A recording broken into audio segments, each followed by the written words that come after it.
My stepdad used my brother's car savings to buy Mom a new car. So, we fought back and moved out. I'm 20 years old, and my brother, Jake, is 17. We've always been close, the kind of siblings who actually choose to hang out together. Maybe it's because we've had to be each other's constant through all the family drama. Or maybe we just got lucky in the sibling lottery. Either way, he's not just my brother, he's my best friend. The morning started like any other summer day in our suburban home, but it would end up changing everything. I was in the kitchen making coffee when I heard my stepdad's booming voice calling my brother downstairs. "Jake, get down here. We've got a surprise for you." "Hey, you want to come see this?" Jake called up to me, excitement evident in his voice. I grabbed my coffee and headed outside, not wanting to miss his moment of joy. "Remember when we used to fight over who got the front seat?" Jake had said to me recently, both of us laughing at the memory. Now look at us, plotting our escape together. I remember smiling, thinking they were finally doing right by my little brother.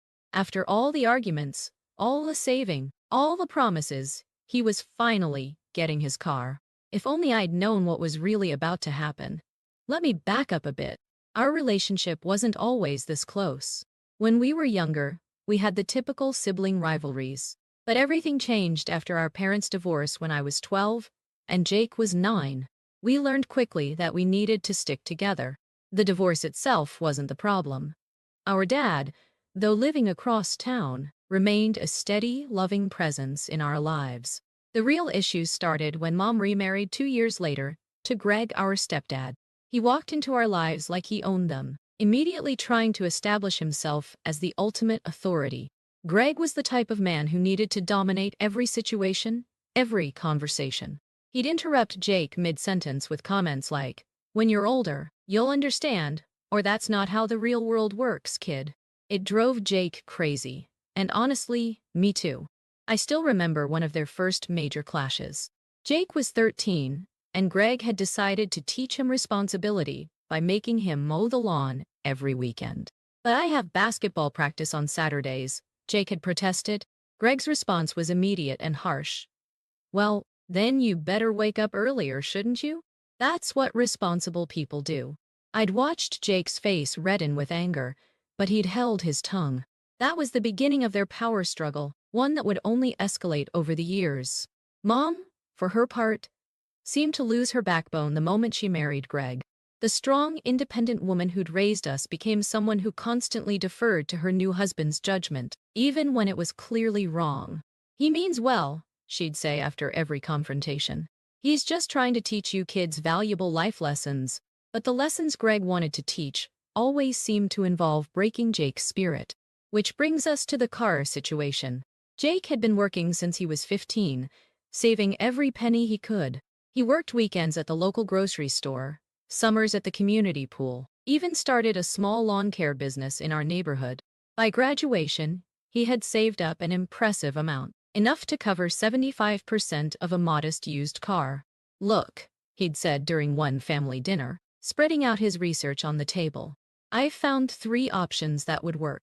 They're all reliable, good on gas, and within our agreed budget. I just need you guys to help with the last quarter, like you did with Sarah's car." I remembered how proud he looked, how prepared. He'd done all the research, created spreadsheets comparing different models, even calculated insurance costs. It was exactly the kind of responsibility Greg was always preaching about. Greg had looked over the papers with what I now recognize as barely concealed contempt. "We'll think about it," he'd said, dismissing Jake's hard work with 3 words. Months of arguments followed. Greg kept moving the goalposts, adding new conditions, making new demands. Finally, after endless negotiations, they agreed to help Jake get a car this summer. Which brings us back to that morning. I followed Jake outside, watching his face as he took in the sight before him. There was indeed a car in the driveway, a brand new model, sleek and expensive. But it wasn't for him. "Surprise?" Mom called out, clapping her hands. "Isn't it beautiful? And you can use it too, sometimes?" I watched the color drain from Jake's face as Greg explained, smirking, how they'd used Jake's savings as part of the down payment for Mom's new car. They actually expected him to be grateful for the privilege of occasionally borrowing it. The silence that followed was deafening. Jake stood there, completely still, his dreams literally parked in front of him, but forever out of reach. When he finally spoke, his voice was steady, controlled. You might think I'm stupid, you might think whatever, but I'm better than you. You know that, I know that, and Mom's an idiot for staying with a prick like you. I promise you, you'll regret this. You're laughing now, but you'll be crying later. The pride I felt in that moment is hard to describe. My little brother standing tall, refusing to let them see him break. When he turned and walked away, head high, I wanted to cheer. Instead, I faced our parents. What did you expect? You had this coming. Greg's face turned purple. How dare you talk to us like that? Both of you are grounded until you learn some respect. I couldn't help but laugh. Respect? You want to talk about respect after what you just did? That evening, I found Jake in his room, staring at his savings account statement on his phone. The account was nearly empty. They had no right, I said, sitting beside him on his bed. We're going to fix this. He looked up at me, eyes red but dry. You know what hurts the most? Not even the money. It's Mom. She just stood there, smiling, like this was some kind of gift. I pulled him into a hug, feeling his shoulders shake slightly. I know, buddy. I know. That night, I made some calls. First to our dad, who was absolutely livid when he heard what happened. They did what? He exploded over the phone. Put Jake on. No, wait. I'm coming over. This ends now. Next, I contacted a friend who was studying law. She helped me understand our options for recovering Jake's money. It turned out that since Jake was a minor when they took his savings, and the account was in his name, we had a solid case for legal action. The following days were tense. Greg and Mom doubled down on their position, insisting they had done nothing wrong. We're teaching him an important lesson about family responsibility, Greg declared during one particularly heated argument. The only lesson here is that you can't be trusted, I shot back. And trust me, we've learned it well. Jake, meanwhile, showed incredible strength.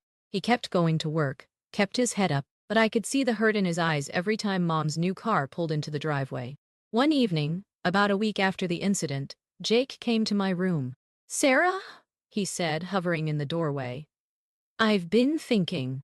I want to move in with Dad. I smiled. Funny you should say that. I've been thinking the same thing. The relief on his face was immediate.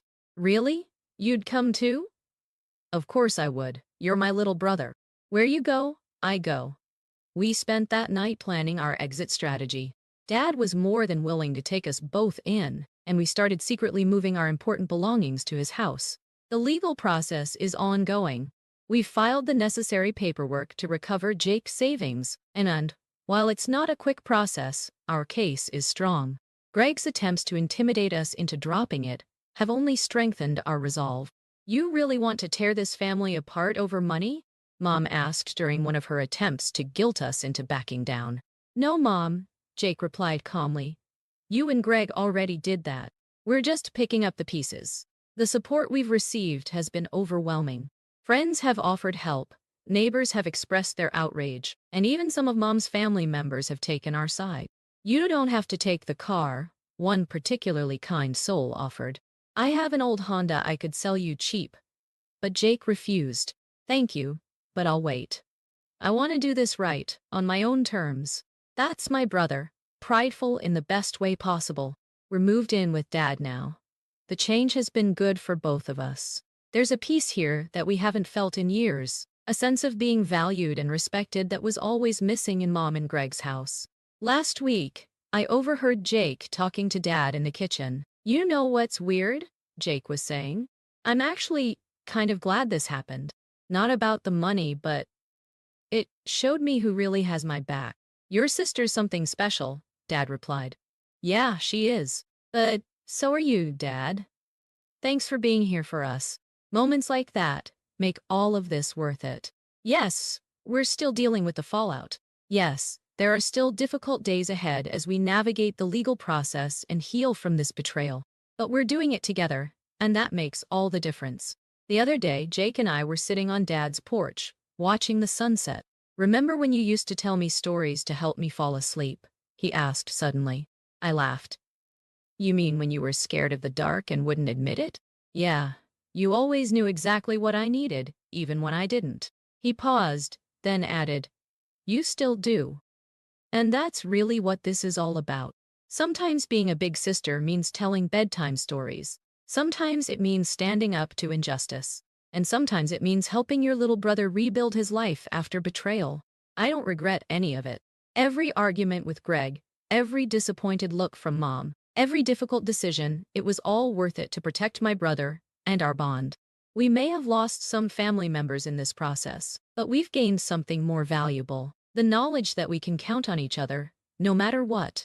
As for Jake's car, he's saving up again, this time with Dad matching his contributions dollar for dollar. It might take a while, but he'll get there. And this time, when he finally parks his car in the driveway, it will be his and his alone. No strings attached, no cruel surprises, just the result of hard work and genuine family support. That's the kind of ending we're working toward, one day at a time.